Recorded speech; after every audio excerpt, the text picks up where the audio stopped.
Okay, my bad. IRLnash. Um, Today we got a video by Coffee. It's the original XFL debut. Seasons. Then there's the Alliance of American Football that didn't. A little bit more football content, something I actually know a little bit. Sorry. Y'all don't gotta look at my pathetic numbers. It's alright, we getting better. Alright. Let's tap in. My bad.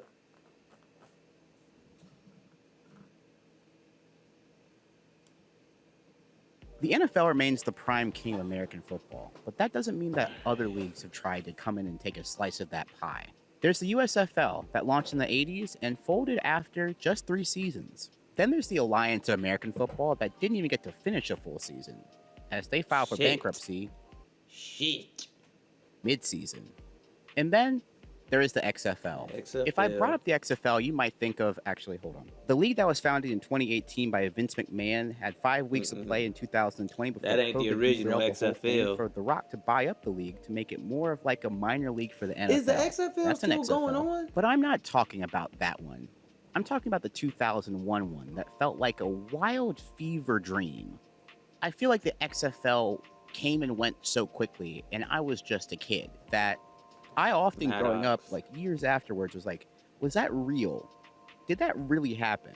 I was only 5 when it launched, so I would see it on NBC and be like, this is not that. Is this a different? So yeah, I had a hard time asking friends if it existed or not. In 2001, Vince McMahon, the then head honcho of the WWF, had a collaboration with NBC Sports to make the XFL, Extreme Football League. Vince McMahon once called it the Extra Fun League, and the goal was simple. Let's make football. That's where NFL get its NFL, no fun league. You can't have no fun in the NFL. Even more extreme. The NFL had a problem with touchdown celebrations, amongst other things. Yep. Vince McMahon called it a no fun league, and I don't think he's completely off base at the time. Suggest that the NFL stands for the No Fun League. The XFL is going to be the Extra Fun League. Vince That nigga said, let's go get that nigga. And wanted the NFL to be more hard hitting and not playing scared football, which I had to pause for that because I was like, Vince McMahon, there's a world where Vince McMahon saw the 2000 Baltimore Ravens, one of the hardest hitting teams in football history, and said, nah, we want more of that. That Baltimore team crazy. I always tell people, to me, the greatest football player ever is Ed Reed. And I say that because you could literally, other than like the offense and defensive line maybe, you could put Ed Reed at any skill position on the field, bro. At any point in his career, if he wanted to be in a slot, if he wanted to be a running back, if he wanted to be a cornerback, he could have been any of that shit. He was just such a great safety, bro. Like, a great safety is like a great quarterback, honestly. Excuse me? That was prime Ray Lewis. Now, the XFL was NBC's attempt to getting back into football after losing the NFL rights to CBS and Fox in 1998.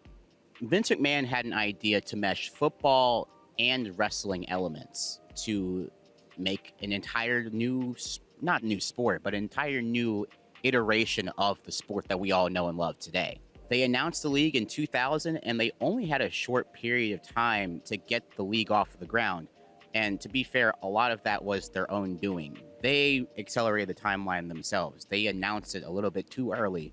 With this new league, it also had a slew of new rule changes, which I'll get to that later. I don't know if it was the USFL or if it was the XFL, but one of them lost power in the middle of a football game, and the broadcast cut out in the middle of a game.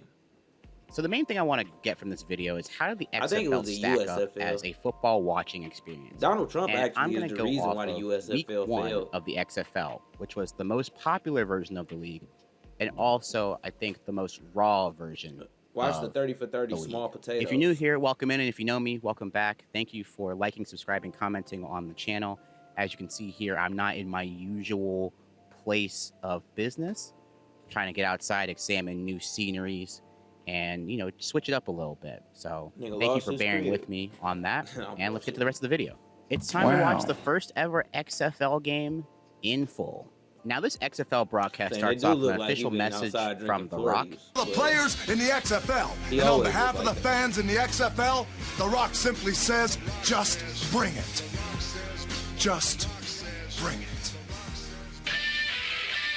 And I gotta say, is that growing up, wrestling is one of the few things that I do not know about as much as I would like to, but I understand enough to get me through this video, if that makes sense. I have some of the wrestling video games, but you can't just ask me, like, yo, what was the WrestleMania plot line of 2004? I'm not going to be able to tell you that.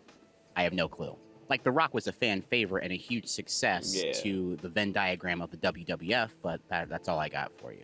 And this is a really good idea. It's a really good idea to have these familiar faces promoting this brand new thing that some of your fans will know and be, like, recognized, but the XFL is about to introduce a lot of new people, and I will get to that later. And I'm pretty sure that there probably was a small group of new XFL fans that were like, maybe there'll be some wrestlers that play football as well, and were highly disappointed. Anyway, we are live in Las Vegas, and Vince McMahon comes out to the field and gives a speech on his vision for the XFL, thanking the fans and his idea of the perfect style of football. Ladies and gentlemen, this is the XFL. His main promotion piece is the fact that you're going to get as much all access to everything about the XFL, which is something that a lot of sports leagues did not even try to dabble with for a long, long time. He's talking about access to the players, access to hearing what the coaches say in the locker room at halftime, access to more cheerleader angles. Spike TV era, man. It wasn't even on Spike TV. It was just the 2000s era of weirdness. Now, we're in Las Vegas, so the home team is the Las Vegas Outlaws, and they come out to raucous cheers. People have their jerseys and whatnot. And then the opponents are the New York, New Jersey Hitmen. I gotta say this right now. Naming a team after two different locations is stupid. I understand New England. That's a region. Yeah. Just doing two states. That'd be like if it was the North Carolina, South Carolina Panthers. Yeah. Do you hear how wild that sounds? Yeah, that do Time out. Full. It's time to talk about this video sponsor. As a content creator, I spend a lot of time shooting, recording, and editing videos. And what I often forget to do is feed myself. And that's where today's sponsor, Factor, comes into play. Factor ships fresh, never frozen meals right to your doorstep. It only takes about 2 minutes in the microwave to heat up these meals. It saves me so much time and allows me to do what I do best, creating content for you guys. If you're a fan of food variety, Factor just doubled the size of their menu with over 80 options per week. They also have double the seafood options and double the high protein meals too. Factor also has a new meal customization option that allows select proteins to be swapped. Try Factor. That's code KOFIFB50. Was still the governor of Minnesota. We then are met with NFL Hall of Famer Dick Butkus to introduce the Scramble, which is the XFL's alternate version of the coin toss. In the Scramble, you get two of your fastest players at the 35-yard line, and they both... More people got hurt doing the Scramble each week than anything else in the game, bro. They said niggas would get injured during the Scramble. How the fuck I can't... to midfield, and whoever has possession of the ball gets to pick if they receive or kick. This is a good idea in practice. Yeah, the I want to say that there's another game going on at the same time, being broadcast at the same time. This one is on NBC. The other version's on satellite. On the satellite version of the Scramble, there's a guy that gets hurt during the Scramble and is out for the entire game. That happened multiple times during this XFL season, by the way. This is a good idea on paper, but yeah, in future versions, players kept getting hurt by this. And that's the thing where it's like, it's XFL, but like the only thing more extreme than NFL football is just constant pain. The Las Vegas Outlaws received the kickoff and were immediately introduced to the Las Vegas Outlaw Shit. cheerleaders. Now, I watched the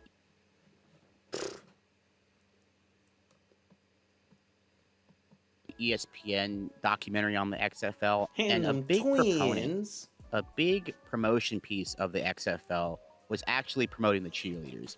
Now, Well, part yeah. of this was because it was the early 2000s, and that was what TV kind of was in certain aspects. But the other part was that the XFL really didn't have anything to promote. They didn't have any gameplay. They didn't have any prominent players that were going to be in the XFL. They didn't really have that many marketing tools. So they just turned to cheerleaders. They had like a sex sells kind of thing with the cheerleaders. And one of the marketing things in the ESPN documentary they said was different camera angles. And brother, dude, what is cool is the fact that we get access to the coaches' pregame locker room speeches in terms of what they're saying to their players. Now, what they're saying isn't anything of special note. It's like standard football stuff, right? Go out there and you're not expecting any speech from Remember the Titans or Any Given Sunday or whatnot. But it was cool in 2001 to have that kind of player access, be like, oh, this is what a pro football team is doing before the games. That's what they're up to.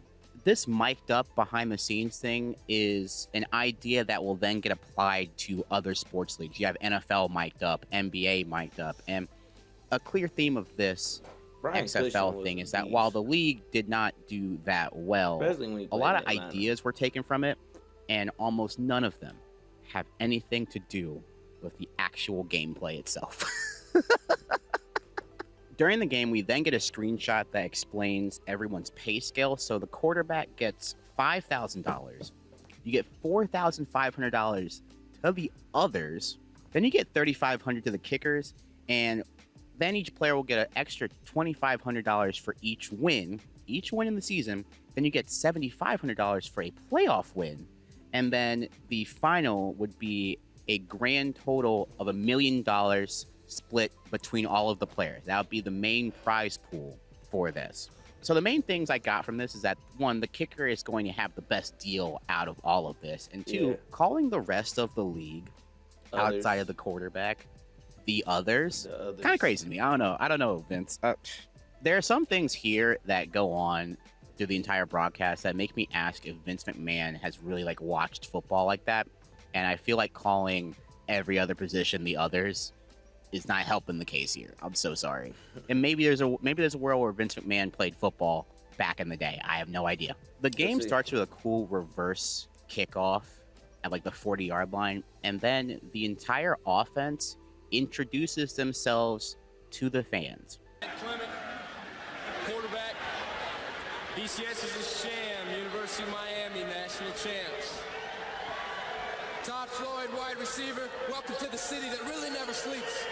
So this takes about a minute or 2 minutes of time. Oh, it said he did play To, football. give their name, Fishburne their Military position, Academy. their college, say something cool. And I think this is a great idea because this is our first introduction to all of these people. Some of these people are ex-college players or whatnot, but That this is seemed like our high first school, introduction but- to a lot of these people. We are learning the names of 11 new people instantly.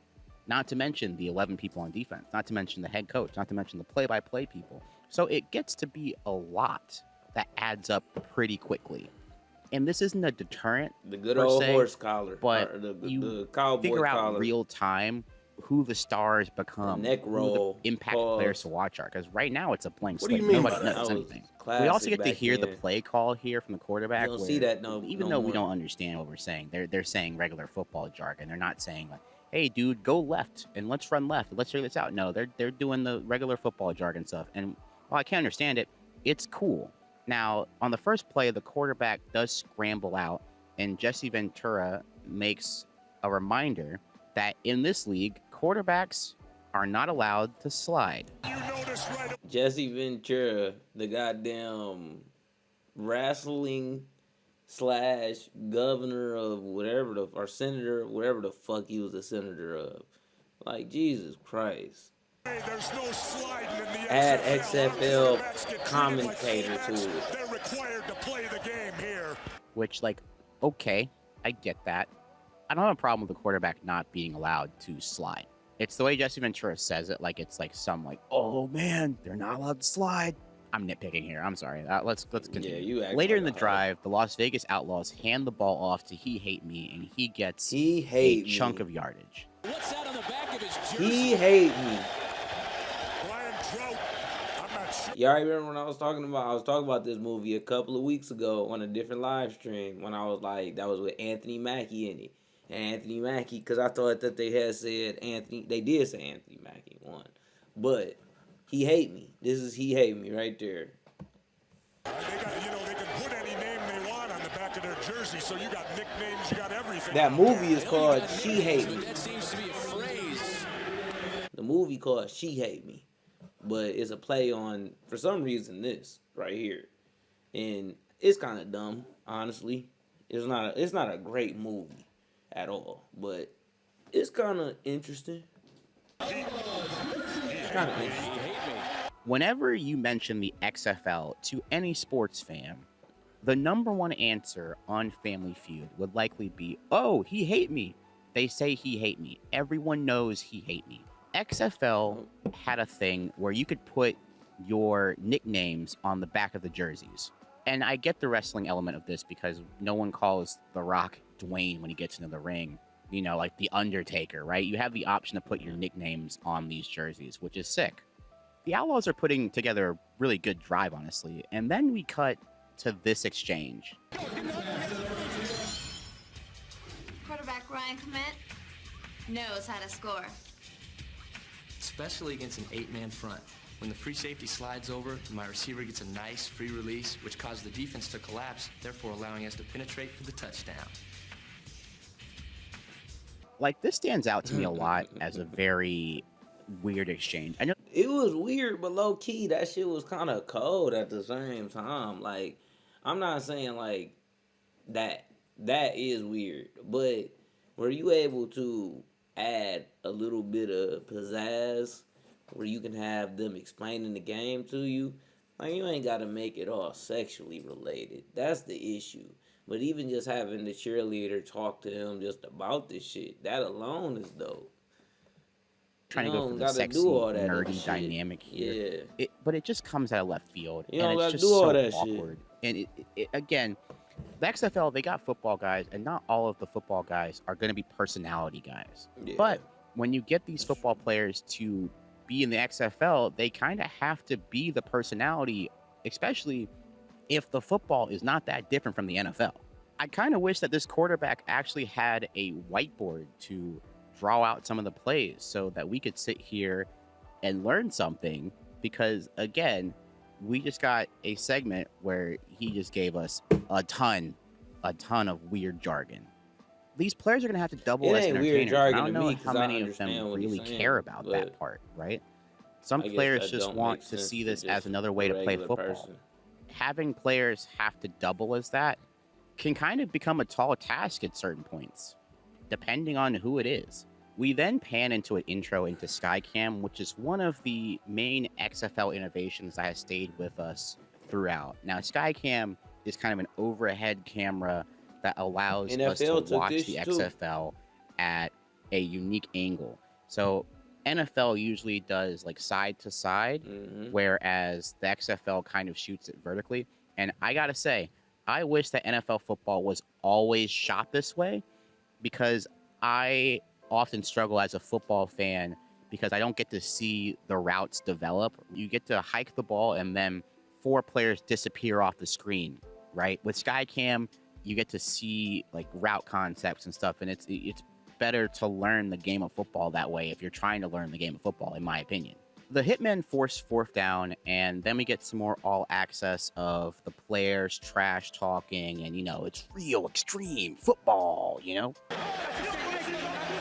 telling you, that shit just like Blitz the League. Blitz the League, you used to be able to shoot yourself up with goddamn the shot. and get back in the game. Junk, that's unusual. You got a defensive back, but talking junk, that never happens. I can't tell if the play-by-play people are being sarcastic there, but Yeah, whatever. he was being The Las sarcastic. Vegas Outlaws kick a field goal to go up 3-0. And then they cut to a That was a sideline reporter bullshit-ass that's field asking the goal. question that we all want to know. Why he hate me, bro? Rod, why do you have "He Hate Me" on your jersey? Because they hate me, man. Look how they looking at me. Look. Baby, we're going to have to fight back. We're gonna have to fight bite. We're gonna have to fight bite. They hate him.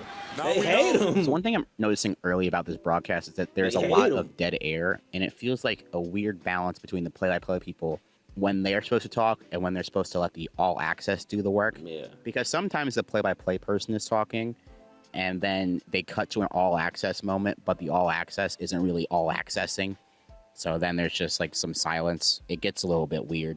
It is what it is. And I know part called of cheap the equipment. dead air is for you to highlight the players doing the talking, Cheaper but sometimes they're equipment, just but it ain't doing cheap. their job. It ain't cheap And that's at not all. exciting. Cheaper We then have the equipment. Las Vegas defense introducing themselves, which is cool. And then there's a cut to an all access of the coach of the Outlaws actually coaching. Kid, where's the other outside? Where's Haven at? Okay, listen. If we're in cover 2, 7-man front, Who what is they're that? doing when they're running the weak side, they're bringing that tackle on him right now. This access is cool. There's a lot of trial and error here early with is the all that? access stuff. Cool all access stuff doesn't seem corny in the slightest, so that's a plus. And I think a big thing that sports leagues often learned over time is that, yes, we will mic up the player, but we're going to listen for the mic-upable spots, right? So when you watch an NBA broadcast and they mic a player up, they cut to that segment like way after that moment has happened. So there's probably someone directing being like, oh, that's a good clip. That's a good clip. Clip that for later. XFL, they're not doing that. They're doing that on the fly. And I wish that that was probably one thing. I don't know if they have the technology or wherewithal to do that, but I wish that they had stuck to that instead. The hitmen are about to punt, and I have to explain another rule for a second. There's no fair catching in the XFL, and if a punt goes over 25 yards, the ball is fair game. So it's basically like an onside punt if it goes over 25 yards. As a fan of chaos, I do not hate that rule, but I do think it's a hard rule to keep track of because Not only one, is it a hard rule to you're keep asking track the of, player nigga, that's how niggas get injured. Dumb shit like that. to keep track It's of dumb. 25 yards It's full dumb. speed. That just seems a little bit of a tall task. I don't know. It might just be me. So the referees see a late hit and decide to call a penalty, and there have been some penalties here and there, but I do think that at this point in time, the refs are treating this just like a regular football game, which takes away from the entire point of the XFL. Like, the XFL is supposed to be more dangerous, more hard-hitting, more extreme, but these referees are being put in a weird spot because they have absolutely nothing to go off of. There's no example gameplay of being like, you see this right here? This is actually not a late hit in the XFL, whatever. So the referees are just calling this like a normal football game. Now, I'm never going to take the side of more players putting themselves in danger for our entertainment, but I will say that if your whole product was marketed on football, but even more extreme, but you're still calling it like it's a regular football How game, this nigga just the fan, how this nigga just end up at the crib out of nowhere though? Like what the fuck? Nigga just changed in the the whole stands are Didn't not even say going to be shit. excited. Like, the people that bought tickets to be in the stands for these games were expecting like Gladiator, like the scene from Gladiator, where it's like, oh, Are we're you gonna not watch entertained? people get hurt for our sport. What are these Yeah. penalty flags doing? Anyway, we have a commercial, and then we cut back to an XFL cheerleader introduction. Hi, I'm Paola, and for the last 10 years, I've lived right here in Las Vegas. By day, I'm a law student, and at night, I'm an XFL cheerleader. Yeah, These bitches wasn't even all that cute. They just had big ass titties, bro. I can't even hold you up.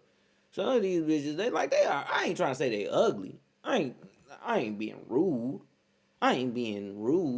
I'm just saying they ain't all that. They ain't like the Dallas Cowboy cheerleaders. Like, them bitches bad. Excuse me. I ain't trying to be rude again. But them hoes bad. Wow. Ever see this person It's kind again. of cute. It's clear the XFL thought the cheerleaders would be a big draw or something, but I don't know why having them say their names and introducing them, I don't know what that does. We just met 2 new football teams worth of new players, and I think we're going to have our hands full with that already.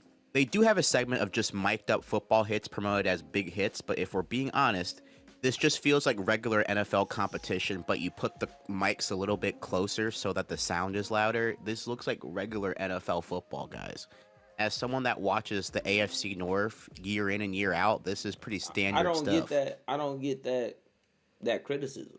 I feel like that's what you should be aiming for. The NFL is the golden standard. So if I'm doing new shit, plus it's like, oh, this just look like NFL shit right here. Yeah, nigga. The NFL took now, a some wild of our part about shit this too. debut is that there's a second XFL game going on that wasn't being broadcast on national TV at the same time. It's on satellite. And I gotta say, I wish that they made this a doubleheader. I know that they couldn't because of Saturday Night Live, but having 2 games on at once and no way to watch the other game for a majority of people that didn't have cable is pretty weird stuff to me.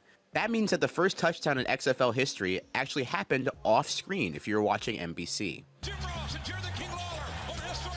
That's it.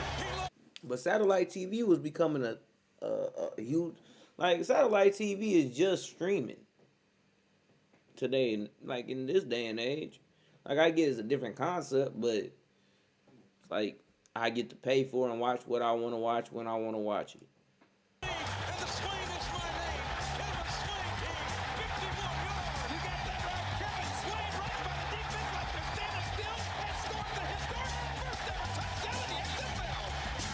There it is, the first touchdown in league history scored in Orlando. We then come back to where they cut back to the cheerleaders and use weird camera angles to a point where the play-by-play announcer just says this. I feel uncomfortable. And honestly,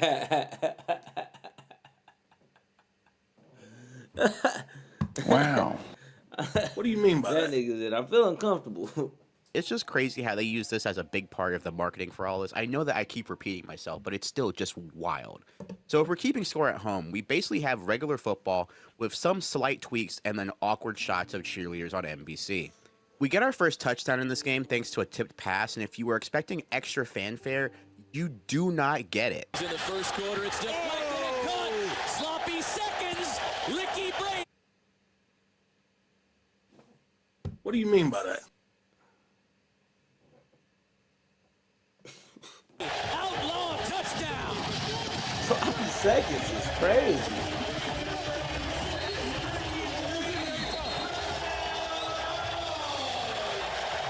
This was something that could have been an entirely new separator for the XFL to the NFL. The celebrations. Vince McMahon himself talked about how the NFL would be penalizing celebrations, and then the XFL, you don't even have celebrations at all. That's a big miss here, especially coming from, like, if you're a wrestling fan, people have their signature moves. It'd be the perfect time to introduce a signature touchdown dance for the team or the player. Just didn't happen, and it's actually kind of wild that would be like the first thing that I would think of. I'd be like, if the football's not gonna separate it, why don't we have the celebrations do it? Do something cool. Do some wrestling moves in there. I don't know. Hit a cell phone There aren't underneath point that after bitch. attempts in the XFL, so you have to run and pass for it. And this means that kickers get paid even more for even less work in this game. And then this play turns into one of the worst drop passes I've ever seen. Inside, he's got a man. Bum ass nigga. That nigga suck. That's fine. 47 minutes into the broadcast, there is a rules refresher, Bump but and for run. rules that have never been explained before. At 50 minutes, we get a play update from what is the more exciting game of the two, but we're not watching it because we're busy watching an injured player hobble off of the field. I don't think that the XFL accounted for player injuries because all of this over-the-top action is great, and then when a player is injured, it sucks the air out of the building, and then, of course, the camera pans to David Spade. New York has to punt again, and we see the true chaos of the no fair catch rule. Wow. Ball's got to get to the 24-yard line for that to happen. There's a hang 'em high punt. We might see it right here. No fair catch. And Mike Furry got absolutely smoked. A flag on the play. Actually, there's 2 flags on the play. Or so we thought.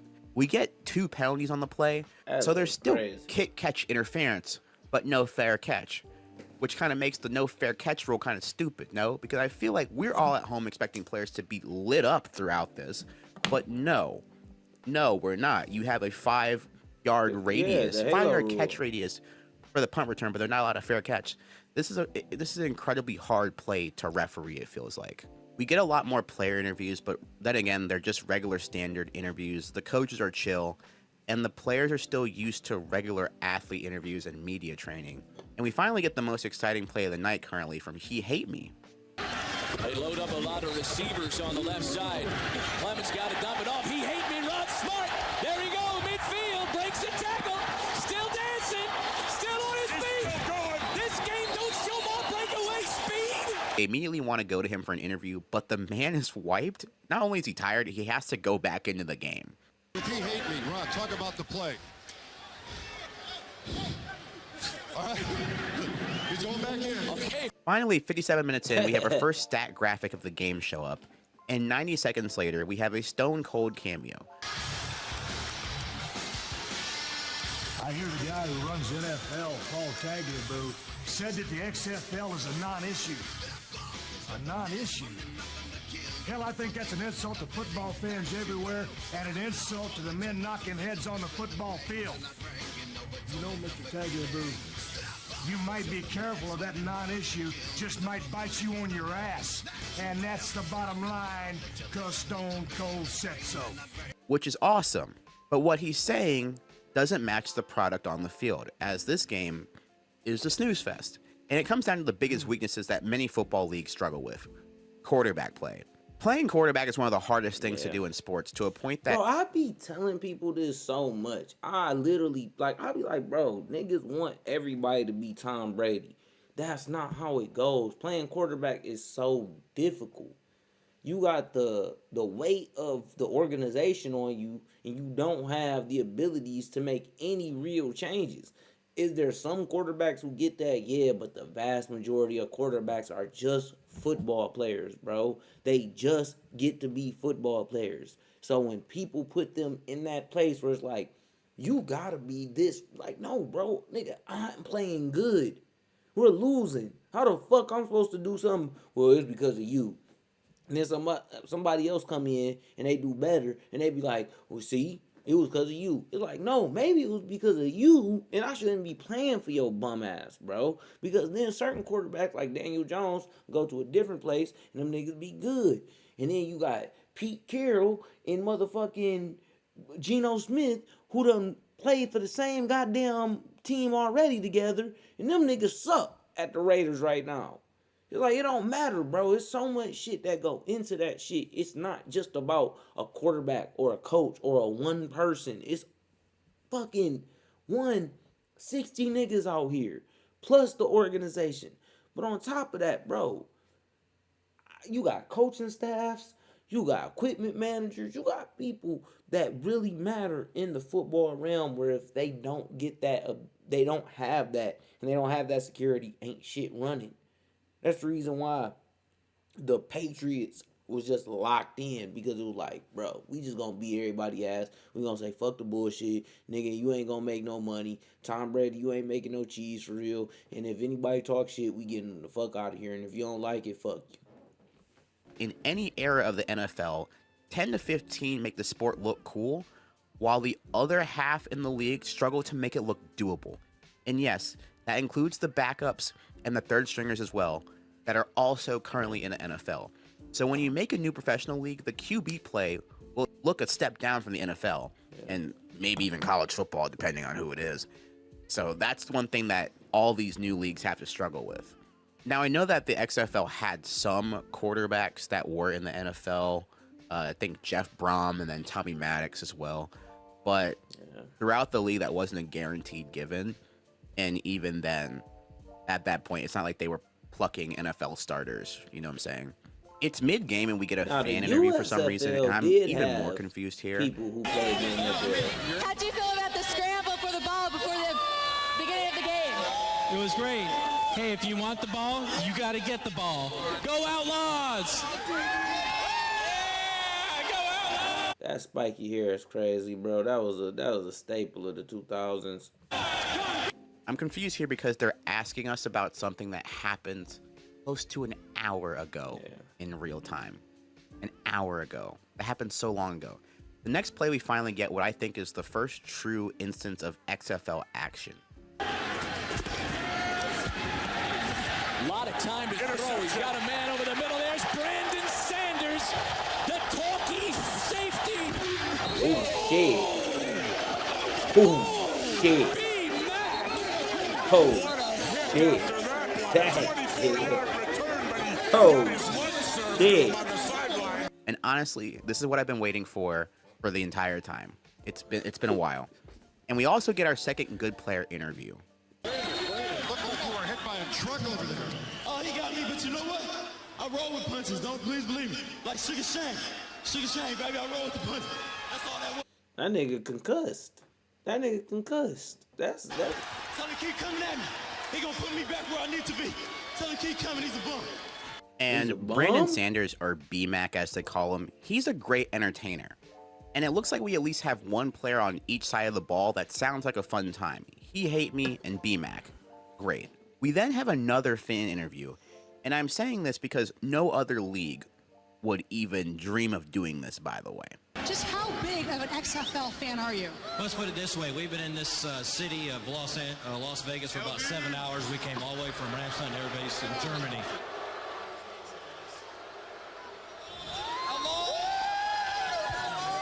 At first, I thought the first person was a celebrity. Why?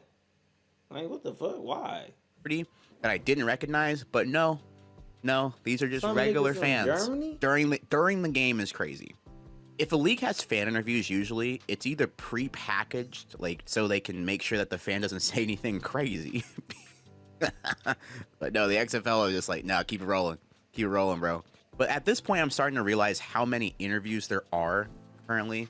And I think it's reminding me just how not exciting the game is because these athletes are not having that much to talk about. The fans are not having that much to talk about currently. Because the game Even though we have another Outlaws touchdown, and again, there is no celebration. Back to pass. Clement got a man. Looking for Nakia Jenkins. Outlaw touchdown. 27 yards. See, it was just back in them days, bro. You was taught not to dance, not to do shit like that. The niggas who was good enough to do it in the NFL was the niggas who was sweet. The niggas who wasn't, they didn't do it. There's no celebration film. This is one of the biggest deals about the NFL that they made, and the XFL just doesn't do it at all. It makes the least amount of sense. With that, the score is now 19-0 in the second quarter. It would be a shame if the score remained that way for the rest of the game, huh, guys? The XFL player that caught the touchdown got his player interview, but he was on the phone with his probably a coach or something, so we get this interaction. Nakia Jenkins caught the touchdown pass for the Outlaws. Nakia, I know you're on another call right now, but let me ask you. Can you hang up for a second, please? This is long distance. It's a truly awkward experience because he immediately hangs up. And this is the second time a player interview has given us no actual answer. It's like the football players are locked into the game or something. I don't know. Eventually he does give an interview, but it doesn't get rid of the awkwardness. But you know what's also awkward? The fact that this game is not close in the slightest. It's only a 19-point lead, but it feels like 50. I think a big weakness that all these new football leagues have is the fact that they can't afford to have a preseason like the NFL or spring training like MLB play. Every new football league that mentions the NFL... If they did, their preseason would have to be all practice. Like, it wouldn't be broadcasted, and everybody would be losing money at that point. In some capacity, will be compared to it. Meanwhile, the Outlaws are starting to sense that they are leagues better than their opponent, and they tell the audience that. Can't mess with us, man. They trying, man. They trying hard. They get an E for effort, baby. But they know what's up. They scared right now. Watch this scary play right here. Which is both cool and crazy for a first impression of the balance of the league. I'm telling you that competitive balance is so important to a new league. It's not going to be as fun of a league watching experience if one team is miles better than all of them. Slam Ball's revival will tell you that. So a 19-0 game isn't going to be a good sign, right?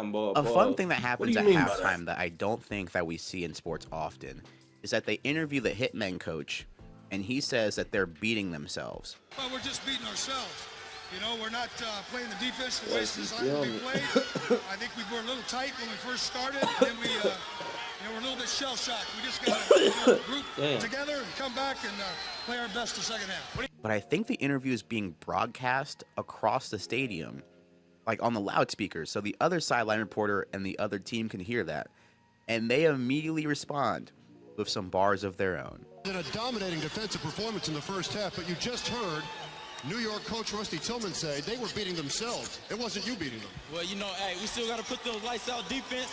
I think the buzzers are circling. The stadium, he sees it. And that's what happens when vultures circle them stadiums, man. They smell death. We got to go out there these next 30 minutes and bring it to them. It's actually genuinely hilarious. I think that more leagues should do that because that was very good. The XFL also takes us directly into the locker room coverage to potentially have to hear what the coaches are saying. What you're supposed to do. It doesn't work any other way. Okay, now, the 2 TDs they ran, one was inside about the 20-yard line. They threw the seam out here with a P4. It's good insiders access, but I think that the thing here is that the average football fan is not going to understand what's going on in the slightest. And that's a reason, again, why I don't think that the leagues copy this part of the production. They kind of edit that out instead of having it live. And I feel like most pro teams wouldn't want their strategies broadcast for future endeavors. We get back to the second half and we see how lopsided this game is. The Hitmen have -3 rushing yards, bro. For the sake of the video, and if you didn't get the foreshadowing drop that I had earlier, I'm just going to spoil the rest of the broadcast for you. Neither team listed here scores again. They interviewed Tony Siragusa in the second half, which at the time he just retired, so he doesn't hold back. He doesn't hold back on this game. Rusty Tillman, man, what are you doing? Get these guys fired up. I want to see a game here, baby. And I want to just step back and talk about how crazy this is. A former NFL player just got on the mic, which is connected to the stadium, and just criticized the XFL coach and says that he just wants a competitive game here. I understand why you, in theory, would want this interview, but I only would have done this interview if the game was going well. Because Tony Siragusa doesn't have any film. Then, okay.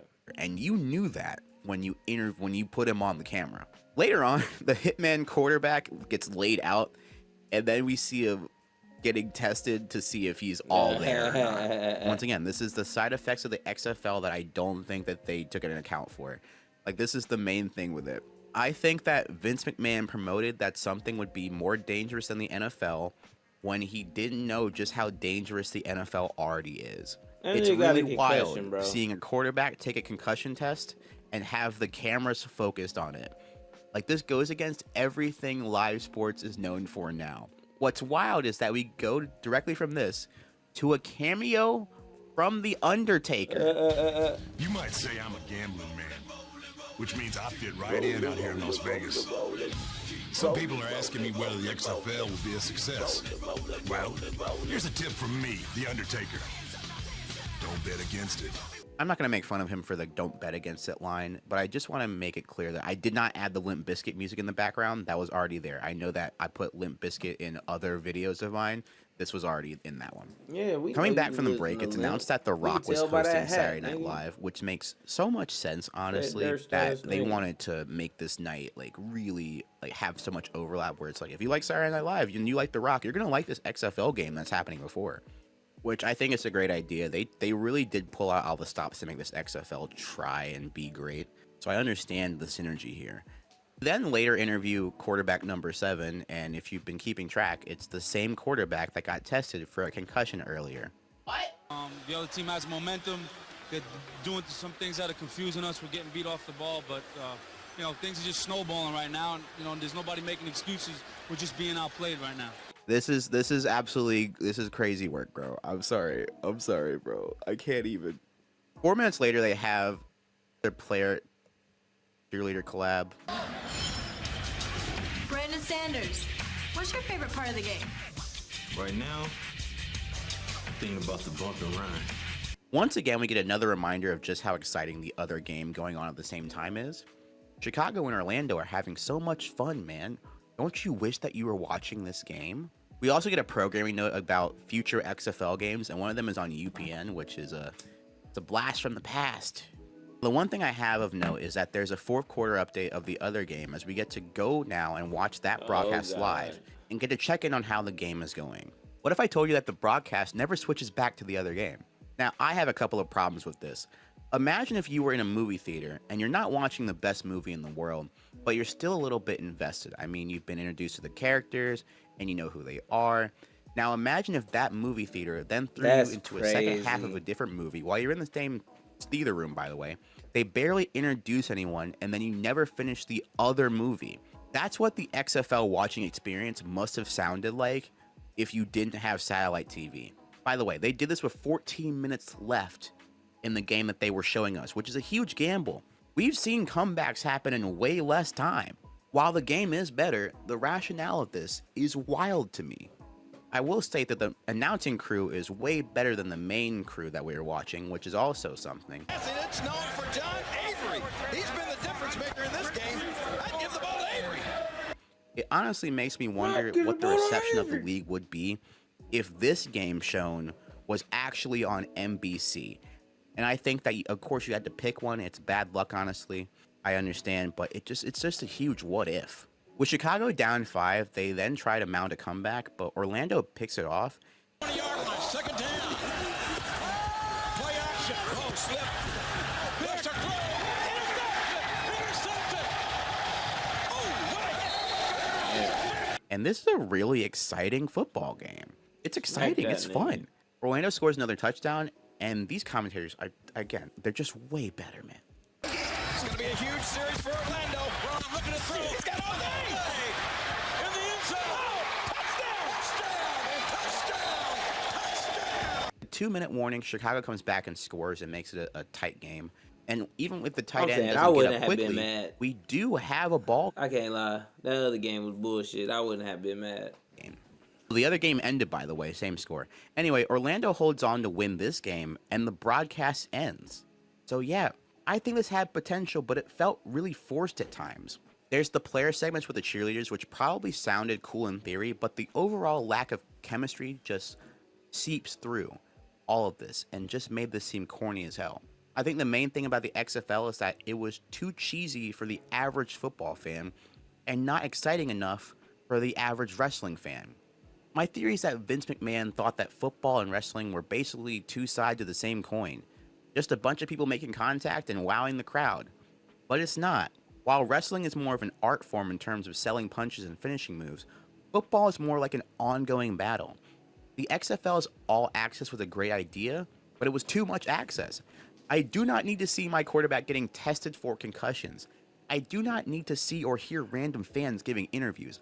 I know that they weren't really able to get into their groove or anything, but some of the sideline interviews were lackluster. And above all else, the football in the first game was just a bad game, while simultaneously having a better game happen for 3 quarters off screen. Yeah. It's the most chaotic league debut I've ever seen. That is whack. Ever. It's actually crazy, all of this that happened. And summarizing it at the end, you're just like, I understand why Kid Me was like, is this real, dude? I don't think this is real, bro. Like that. So yeah. Anyway, that's my thoughts on the XFL debut. And dude, a lot to unpack, but thank you guys for watching the end of the video. Feel free to like, comment, and subscribe. I appreciate you guys. I just want to know how that nigga went from being outside Love to you. talking underwater. See you later. Bye. That's all I want to know. That's all I want to know. All right. You know, shout out Kofi. You know, pretty smooth video. Give him an A for effort. I don't think A got an effort in it. Effort got an A in it. But y'all know what I'm saying. I know what I mean, know what I'm saying.